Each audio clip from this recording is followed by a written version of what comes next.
ক্ষমতা সাংবিধানিকভাবে গ্রহণ করার আগেই, পাকাপোক্ত করার আগে যত অপকর্ম তারা সংবিধানের ক্ষমতায় যাওয়ার পরে করতে পারত, সব কিছু তারা ইতিমধ্যে ট্রায়াল অ্যান্ড এরর দেখানো শেষ তাদের। আগে তো এমন হতো যে আওয়ামী লীগের উপরে অসন্তুষ্ট হয়ে, অস্থির হয়ে অল্টারনেট কিছু পেত না, তাই বিএনপিকে মানুষ ভোট দিত। কারণ বিএনপির চরিত্র 5 বছর দেখে নাই। আবার যখন 5 বছর বিএনপি সেই লুটপাট করছে, তার এগেইনস্টে গিয়ে আবার আওয়ামী লীগকে মানুষ ভোট দিত। উপায় অন্ত পেত না, কারণ এখানে বেটার অপশন তাদের কাছে ছিল না। এখন বাংলাদেশের মানুষ দুইজনেরই দেখা শেষ। বিএনপিরা তো দেখা শেষ, সে কত লুটপাট যে করেছে। বাংলাদেশের গ্রাম অঞ্চলে গুলোতে গেলে মানুষের ফুপা কান্না, বোবা কান্না, হাহাকার ফুটে উঠছে। আজকে মানুষ ব্যবসা করতে পারে না, তাদের সাংবিধানিক অধিকার কেড়ে নেওয়া হয়েছে। জেলখানায় যখন তাদেরকে তারা অপকর্ম করে, এখন পর্যন্ত আন্তকন্দলে নিজেদের লোক নিজেরা খুন করেছে 184 জন। মিটফোর্টের সামনে পাথর দিয়ে মানুষদেরকে তারা হত্যা করেছে, দেখিয়ে দিয়েছে তারা আর কি করতে পারে।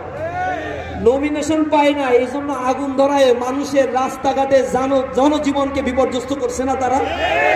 তো তুমি নমিনেশন পায় কি করবা? বলে রাজনীতি করব। রাজনীতি করে কি করবা? জনগণের সেবা করবো। তো জনগণের সেবা করবা, ঠিক আছে, তোমার দলের আরেকজন করলে সমস্যাটা কি? তুমি নমিনেশন পাও না, সমস্যা কি?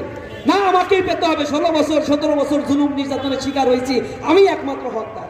তো তুমি জুলুম নির্যাতনের শিকার হয়েছে, এখন তো আনন্দে ব্যবসা বাণিজ্য করতে পারতেছো, কিন্তু জুলুম করতেছে না। মানুষের অধিকার নষ্ট করে রাস্তাঘাটে আগুন দাও কেন?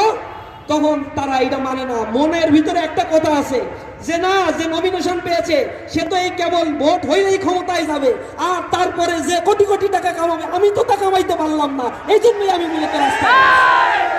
এই জন্য মানুষের অধিকার নিয়ে তারা সিনেমিনি খেলা শুরু করছে। আবার তাদের নেতা কর্মীরা এখন ভোট টানার উছিলা, মহাসচিব সাহেব বলছে আওয়ামী লীগের নামে যত মামলা হয়েছে সব উচ্চ করে নেবে, বলছে না? এতদিন মামলা বাণিজ্য করছে কারা? মামলা বাণিজ্য করে কোটি কোটি টাকা লুটপাট করা শেষ, আওয়ামী লীগের কাছ থেকে সব বন্দোবস্ত করা শেষ। এখন তাদের নামের মামলাগুলো উচ্চ করে ফেলতে হবে, এখন লাগবে ভোট। এই হচ্ছে তাদের চরিত্র। এগুলো এই দেশের জন্য কখনোই তারা কোনোদিন চিন্তা করে নাই।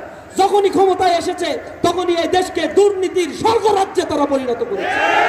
তাদের সাথে জামাত ইসলামী জোটবদ্ধভাবে ক্ষমতায় ছিল। জামাতের যে এমপি মন্ত্রীরা ছিল, সার্চ লাইট দিয়ে দুদক অ্যান্টি কারাপশন গঠন করেও জামাত ইসলামীর মন্ত্রীদের নামে 4 আনা পয়সার দুর্নীতি তারা খুঁজে পায় নাই।